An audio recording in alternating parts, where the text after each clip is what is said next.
ನಮಸ್ಕಾರ. ಇದು 5 ಎಕರೆ R T C 1.5 ಎಕರೆ ಖರಾಬು ಜಾಗ ಮಾತ್ರ ಹಿಂಗೆ ಇದೆ. ಚೆನ್ನಾಗಿದೆ ಜಾಗ. ಗುಂಡ್ಲುಪೇಟೆ ಚಾಮರಾಜನಗರ ಹೈವೇಯಿಂದ 2 ಕಿಲೋಮೀಟ್ರ್ ಜಾಗಕ್ಕೆ. ಗುಂಡ್ಲುಪೇಟೆ ಚಾಮರಾಜನಗರ ಹೈವೇಯಿಂದ 2 ಕಿಲೋಮೀಟ್ರ್ ಜಾಗಕ್ಕೆ. ಜಾಗ ಮಾತ್ರ ಹಿಂಗೆ ಇದೆ. ಚೆನ್ನಾಗಿದೆ ಜಾಗನೇ.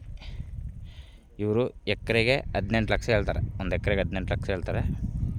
ಚೂರು ನೆಗೆಸಬಲ್ ಆಗುತ್ತೆ ಕೂತ್ಕೊಂಡ್ರೆ. ಇದು ಬೆಂಗಳೂರಿಂದ 170 ಕಿಲೋಮೀಟ್ರು, ಮೈಸೂರಿಂದ 70 ಕಿಲೋಮೀಟ್ರು, ಚಾಮರಾಜನಗರ ಒಂದು 15 ಕಿಲೋಮೀಟ್ರು. ಜಾಗ ಚೆನ್ನಾಗಿದೆ, ತುಂಬ ಚೆನ್ನಾಗಿದೆ ಜಾಗ ಮಾತ್ರ. ಒಳ್ಳೆ ಜಾಗ. 18 ಹೇಳ್ತಾರೆ, ಒಂಚೂರು ನೆಗೆಸಬಲ್ ಆಗುತ್ತೆ. ಮೊಂಡ್ ರಸ್ತೆ, ಹೈವೇಯಿಂದನೇ ಮೊಂಡ್ ರಸ್ತೆ. ಗುಂಡ್ಲುಪೇಟೆ ಚಾಮರಾಜನಗರ ಹೈವೇಯಿಂದನೇ ಮೊಂಡ್ ರಸ್ತೆ. ಚೆನ್ನಾಗಿದೆ ಜಾಗ ಮಾತ್ರ. 5 ಎಕರೆ ಆರ್ ಟಿ ಸಿ, 1.5 ಎಕರೆ ಖರಾಬು. ಒಟ್ಟಿಗೆ 6 ಚಿಲ್ಲರೆ ಜಾಗ ನೋಡಿ ಸರ್. ಇಷ್ಟ ಆದರೆ ಕಾಲ್ ಮಾಡಿ, ಶೇರ್ ಮಾಡಿ. Okay sir, thank you.